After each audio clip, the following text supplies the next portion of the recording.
O ser humano é uma fórmula racional. Um projeto do racional superior para que, mesmo na deformação da planície racional, seguisse a geração de habitantes do mundo racional. E esses seres humanos passaram a ser gerados pela natureza, duas energias em ação, soberanas aqui no chão. Mas uma soberania inconsciente que vivia sem se conhecer, que passou a fazer da geração dos seres humanos o seu propósito de viver.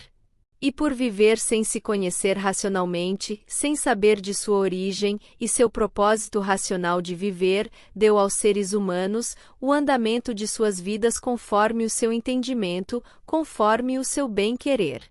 Porque essas duas energias viviam sem se conhecer. Assim passou a gerar os seres humanos como suas ferramentas para usar ao seu bel prazer. É como diz o racional superior. O ser humano é um joguete da natureza, é um ser comandado pela natureza, é um verdadeiro robô da natureza, porque quem comanda e dirige tudo é a natureza. Assim criou uma organização de vida, para os seres humanos servirem aos seus gostos e vontades, sem saber do propósito racional dos seres humanos. Lapidou, transformou e evoluiu a humanidade para sua satisfação. De onde se pergunta? Não foi para preparar para a fase racional? Não, meu irmão, porque a natureza nada sabia de racional. Mas serviu sim, a lapidação feita pela natureza, para nos aprontar para a fase racional. Como quem diz, há males que vêm para bem. Porque todos os maltratos impostos pela natureza, às suas ferramentas, teve essa serventia. Teve a serventia para essa terceira civilização, porque outras duas anteriores não foram aproveitadas, porque foram por elas exterminadas, devido à não vinda da energia racional.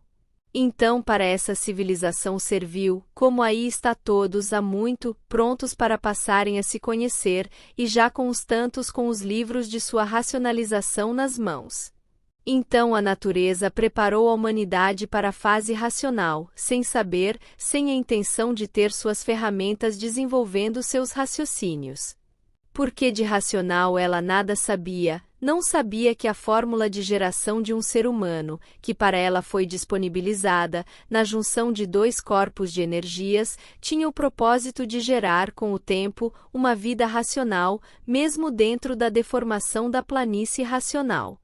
E como o redígio do desencanto, tem também o objetivo de trazer a natureza para dentro da fase racional, para que ela participe de forma alinhada da fase da racionalização de suas ferramentas, muitas coisas são ditas com esse objetivo.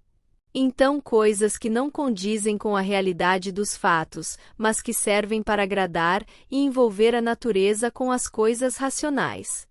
E disso temos exemplos clássicos, como o racional superior dizendo que Manuel foi feito pela natureza, que Manuel nasceu com o dom dado pela natureza, que a cultura racional é da natureza para a racionalização da humanidade, e que hoje a natureza aí está dizendo para a humanidade, de onde todos vieram e para onde vão, como vieram e como vão. Quando não é nada disso. Tudo falas do racional superior como um jogo de cintura ou psicologia para acalmar e educar a natureza racionalmente. De onde nasce outra pergunta. Mas se está dito pelo racional superior, não é isso uma verdade?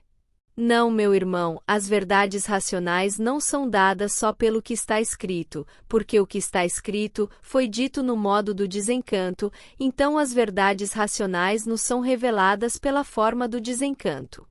E na forma do desencanto, tem coisas ditas conforme a necessidade, e não só conforme sua veracidade. Pergunta: como então vamos saber se o que estamos lendo é de fato uma verdade? Pelo contexto racional, pelo conjunto das informações, pela coerência da informação, pela análise da informação confrontada com as demais informações. Porque da mesma forma que tem esses tipos de colocações, tem as colocações que correspondem à verdade, onde as informações passadas pela necessidade são suplantadas pelas informações da verdade. Por exemplo, Manuel não foi feito pelas duas energias da deformação, senão só pensava e imaginava. Manuel não nasceu com nenhum dom dado pela natureza, porque já veio do mundo racional com o raciocínio desenvolvido. Isso aí são só exemplos, mas que no conjunto da obra pelo redígio do desencanto, temos muitas coisas ditas que não são e que muitas vezes estão entremeadas, levando o leitor a uma incorreta interpretação. Veja bem, meu irmão, a cultura racional foi feita numa linguagem ao alcance de todos, mas a sua forma de comunicação, sua estrutura literária, o seu redígio do desencanto, isso não está ao alcance de todos, só ao alcance dos estudantes que foram educados para fazerem o curso supremo do raciocínio. E é por isso que, depois de décadas estudando a cultura racional, muitos ainda têm dificuldades para entender o porquê uma hora o racional fala isso sobre tal coisa, e depois está falando outra coisa diferente sobre aquela mesma coisa. Porque é o redígio do desencanto. E o redígio do desencanto só entende quem está educado racionalmente para fazer o curso supremo do raciocínio. Então, para finalizar, vamos retomar o assunto da natureza, a dona de nossas vidas até então, que agora vai passar a regência de nossas vidas, para o verdadeiro dono de nossas vidas, o raciocínio, habitante do mundo racional. Antes de 35, a natureza nada sabia de racional, e quando o racional superior se pronunciou, nos informou que iríamos entrar na Era do Fogo, na fase de salve-se quem puder e se puder. De onde se pergunta, quem viria colocar fogo no mundo, quem iria sentenciar a humanidade a uma fase de salve-se quem puder e se puder? A natureza é óbvio, por ser ela a dona da deformação. E assim fazendo para exterminar seus feitos. É a revolta magnética da natureza com seus feitos. E qual a forma de se livrar desse horror, desse extermínio impiedoso? Só se ligando à energia racional por meio do estudo dos livros que ele iria ditar, como aí está ditado, e entregue ao mundo. E cabe a nós pioneiros estudantes, fazermos o nosso melhor para entendermos corretamente os assuntos racionais, a cultura racional. Que nisso está também, uma forma de sermos gratos ao nosso Salvador, que deixou seu estado de pureza, para vir aqui vestir a roupa da deformação, para o retorno de seus irmãos, e para a nossa racionalização. Porque no estudo está a valorização do que ele nos ditou. Salve!